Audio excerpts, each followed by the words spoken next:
Startup Castilian has raised $100 million for hypersonic strike weapons. I think we got to ring the size gong for Castilian. Let's do it. Boom. Boom. Congratulations to everyone involved. We'll break it down. We almost needed to size up the gong for this. Yeah, this is a big one. We did 14 million. Now we're doing 100 million. Congrats to Castilian. So they make hypersonic missiles. Silicon Valley's enthusiasm for super fast weapons has picked up speed, with defense tech startup Castilian raising $100 million through debt and equity to build hypersonic missile systems. The company is vying to sell long-range strike weapons to the U.S. military. Castilian is part of an increasingly well-funded sector of venture-backed defense companies. Many are hopeful that the new Trump administration will yield more government contracts for startups. There will be more support for awarding contracts to non-traditional players, said Castilian's co-founder Sean Pitt.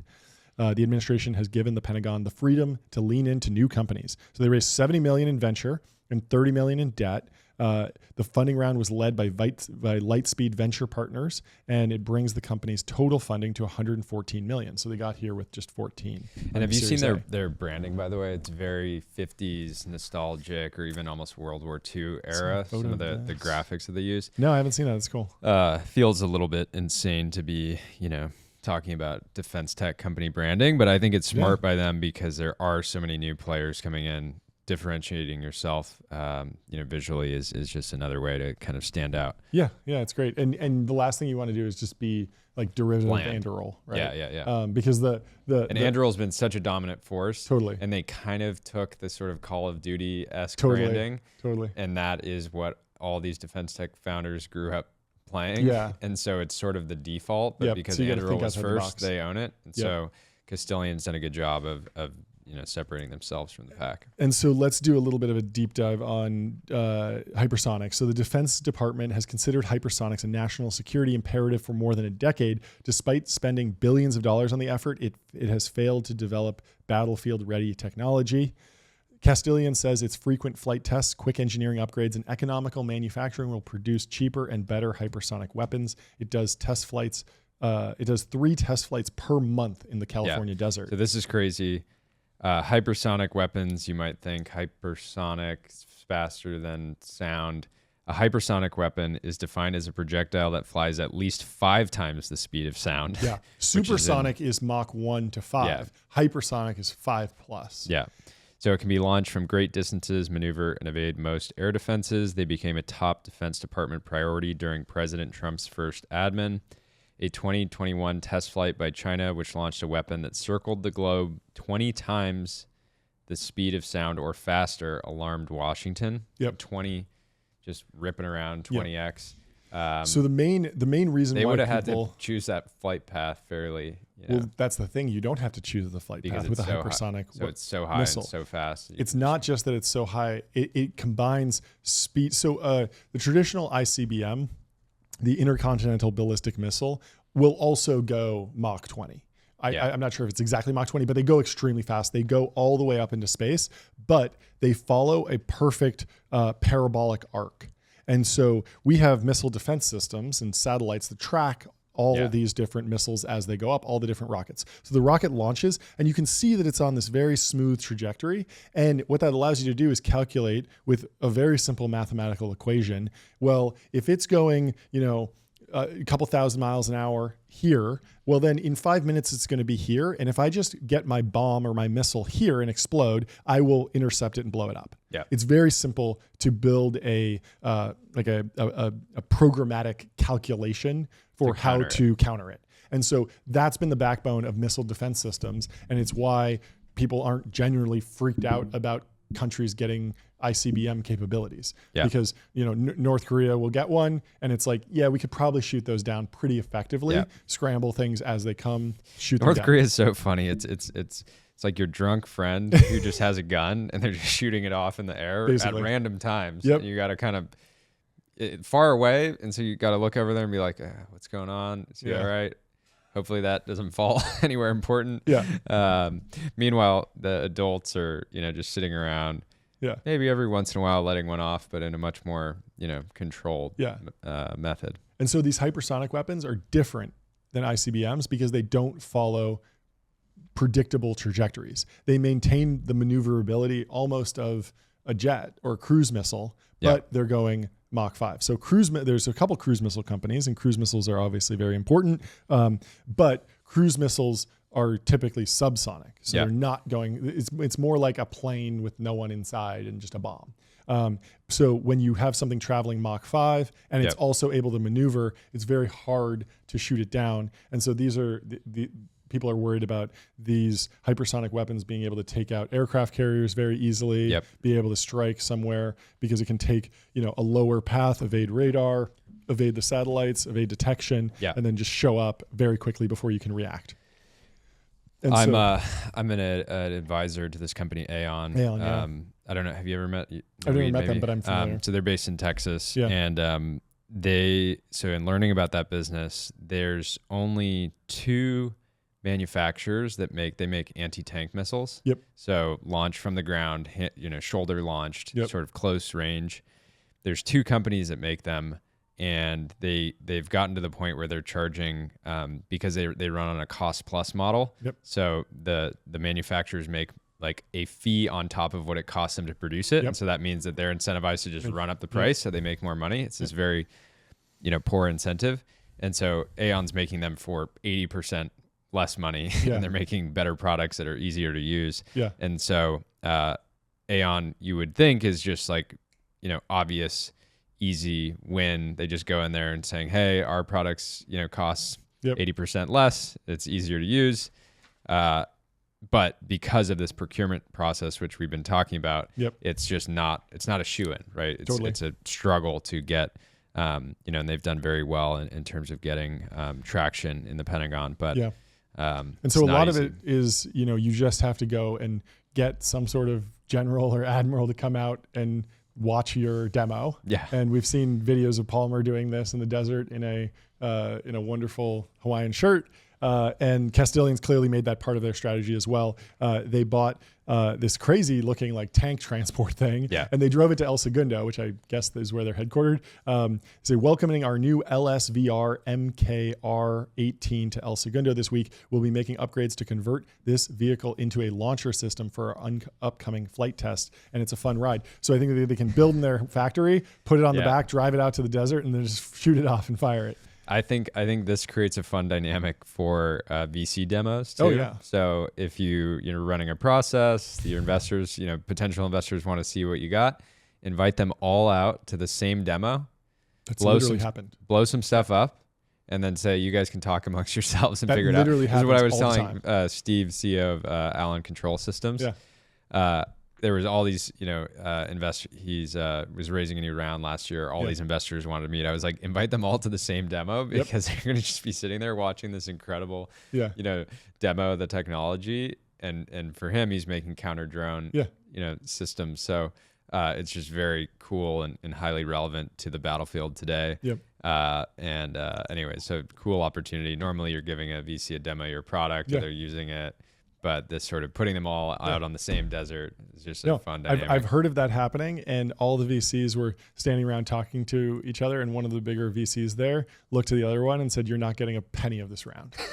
And everyone was like, "Wow, that guy's kind of a dick," but like it worked, and they took the round, and it got done, and it's good for the founder. So lots of investors have been singing Castillion's praises. Andreessen Horowitz is in the round. They said Michelle Voles, former Andreessen associate or partner, says the best way to ensure the next era of Pax Americana is to build capabilities that deter our adversaries. Congrats to the team. Jake Chapman says with a fantastic handle on X, just at VC.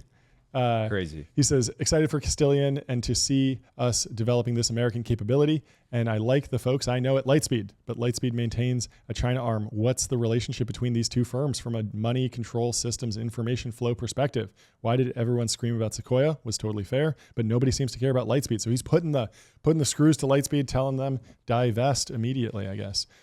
Blue Yard Capital is also in this deal. We are excited to continue supporting Castillion Corp on their mission to preserve peace through deterrence. Read more about their $100 million Series A financing in the Wall Street Journal, which we just did.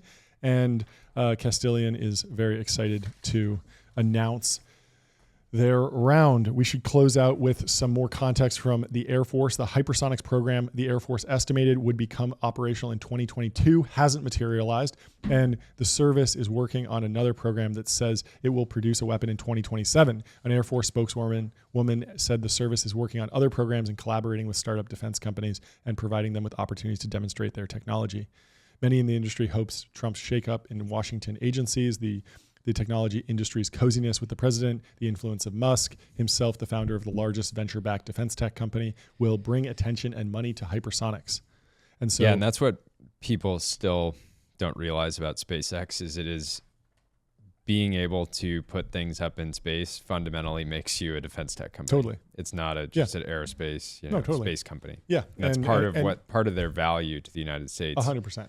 Yeah, and I mean, Starshield has been very important in getting internet to the front lines, but then also there's all the other applications of just putting up spy satellites and even converting the rockets to ICBMs potentially. So all three of Castillion's founders were previously senior positions at SpaceX, and roughly half the company's 60 employees joined from SpaceX. That's pretty crazy.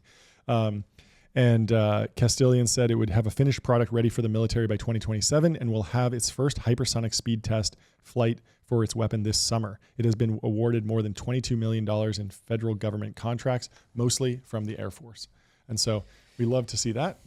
But yeah, and that's why this raise shouldn't be that surprising from a headline number standpoint, is they're generating $22 million off of basically one contract. And I'm sure they have others either done or in the pipeline. And if you're a Series B SaaS company with 22 million of ARR, you can easily go out and raise 100 million at like a $500 million valuation. Sometimes those contracts are kind of paced out though, so it's unclear how much they're drawing down from it. But still, it's obviously a good sign. The order that people don't realize, the order, if these contracts pan out well and the product starts to work, you could be looking at billions of dollars in orders on one SKU. Yeah. Which is just, that's where. Yeah. There was some what is the bear case here? Why, what could go wrong? Like there are competitors in the space. There are other startups that do solid rocket motors. Anduril bought a solid rocket motor company, but it seems like Castillion's focused on being the integrator that actually builds the complete system, which I'm sure is much more complicated than manufacturing any one piece. And the other thing, you get these $1 billion orders, and then you have these servicing contracts, which are like SaaS, sort of annual contracts on typically, from what I know, a per missile basis. So it might be you sell a hypersonic for, call it $2 million, and then you have $400K a year for 10 years to maintain it. So it's very predictable, stable revenue once you win the contract. And so I think what we're seeing already in defense tech is the companies that have contracts now that are actually getting traction in the Pentagon, they are going to get more and more capital piled into them, because there's a lot of pre-seed, seed stage companies that are able to raise $5 million, but getting to that next round, even if you build the technology, if you don't have the contract traction, you're just not going to get there. Yeah. So one of the venture capital firms in Castilian is Blue Yard Capital, and their fund performance was just published by Eric Newcomer in his newsletter, Newcomer. And I don't think they intended for it to be published, but no. Do you know the backstory on how this stuff leaks? It's not even a leak. It's a public endowment that basically has to publish their data, presumably for some type of compliance reason. So it all comes from UTIMCO, the investment arm of the Texas Public University System. So I don't know if it can be FOIA'd or it's just automatically released, but Newcomer loves getting those new UTIMCO reports, because they and set all the I'm sure there's fund managers now that are like, I don't want to raise from them because I don't want 5 years from now my fund to be getting dragged. Yep. Oftentimes people. But anyways, I thought this was a crazy story. So Blue Yard is killing it. Is killing it. Yeah. Its 2016 fund has 53% IRR. And where are they based? While they're ripping checks into American hypersonics? Berlin, Germany. Berlin, okay. Have you been to Berlin? I have. Cool city. Yeah, I went to October. It's only going to get more and more punk as their economy continues to collapse. Well, yeah, they're really siphoning the money out of the German economy with this fund now. But maybe maybe it'll come back in distributions. Well, hopefully Blue Yard's LPs are mostly American. Yeah. If they're investing in American companies, we can keep those, gains. And so it seems like Newcomer went to David Bird, the general partner at Blue Yard, and said, "Hey, I got you dead to rights. I got the UTIMCO report." I got you. And this was cool. He ended up sharing. But yeah, they came back and they were like, "Here are the real numbers. UTIMCO calculates it one way. We can give you our marks." And it seems like they're doing really well. The first fund generation they raised in 2016, they raised a $120 million fund, net multiple of 4.8x, and a net IRR of 51% for a DPI of 3.4x. So they're doing great. That allowed them to raise 4 more funds, Blue Yard 2, Blue Yard 3, and then 2 crypto funds. A little bit of a narrative violation. A lot of people, when they see a fund go from doing defense and biotech to FOMOing into crypto, oftentimes, they just assume that they're just incinerating cash. But their crypto fund, which was started in 2021, $75 million fund, has a gross multiple of 1.7x right now and a gross IRR of 28%. Yep. And so this is, again, the narrative violation that we've talked about before, which is that the average crypto fund outperforms the average venture fund. Yep. And so the crypto industry continues to laugh to the bank. Yep. Some retail investors get a little smoked in the process, but that's part of the game. And so Newcomer posted the full deep dive, which you can go see on his Substack. Paywalled, but everyone in tech has a subscription or the ability to hop the paywall if they need to. And Brad Holden gives a shout out to Protocol Labs for helping Blue Yard drive amazing returns. Any project would be lucky to have Blue Yard supporting them. So that was a crypto fund? Yeah, that was the crypto investment that really drove returns in their early fund, which I think invested in both Castilian early on and Protocol Labs, which really, I guess, mooned. And so there's a couple other funds that are highlighted in here from the UTIMCO report. True Ventures is doing well. Newer vintages have a negative. UTIMCO has invested in not just one or a handful of funds. They've done 10 of True Ventures funds. And so this is why these solo GPs, you have to start out raising 200K checks from a bunch of random people, but you try to get to raising from endowments because endowments will basically ride with you for your entire career in certain instances, especially if you put up solid numbers early. And it's valuable because even if you have a fund that underperforms, they'll continue to double down and build that trust with you. And so True Ventures, the newer vintages still have negative IRR because obviously the newer companies, they die off faster and then the later ones start to grow. But the overall IRR is in a solid place at 23.59%, which is great. Upfront Ventures has been in trouble. Their growth portfolio has fared worse than its early stage funds per UTIMCO's IRR calculations. The firm has only returned around $35 million to UTIMCO out of $127 million invested so far, though its holdings on paper have been marked up to nearly $150 million. It has an overall IRR of 9%. The LA so to be clear, this doesn't look great on paper compared to True or Blue Yard. They're still sitting on, what will, if it were to be realized today, who knows if it would be, is a, 9% IRR, which beating, close to beating the market. Yeah. And there's some other funds that got scooped by Newcomer. So go check it out.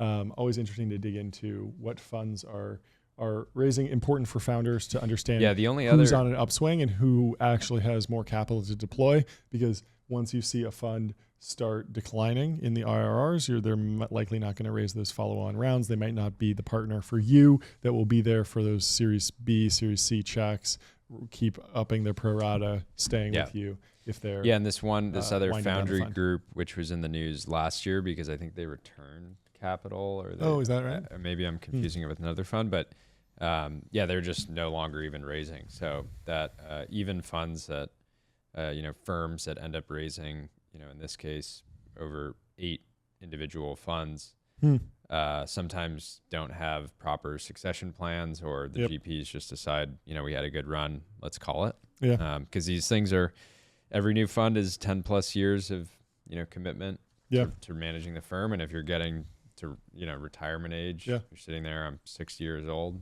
Do I want to raise another fund now? And then so on boards for another decade. Yeah, potentially even 15 years oftentimes if you get real winners that have, continued access to capital. Yeah. So it's a long-term commitment.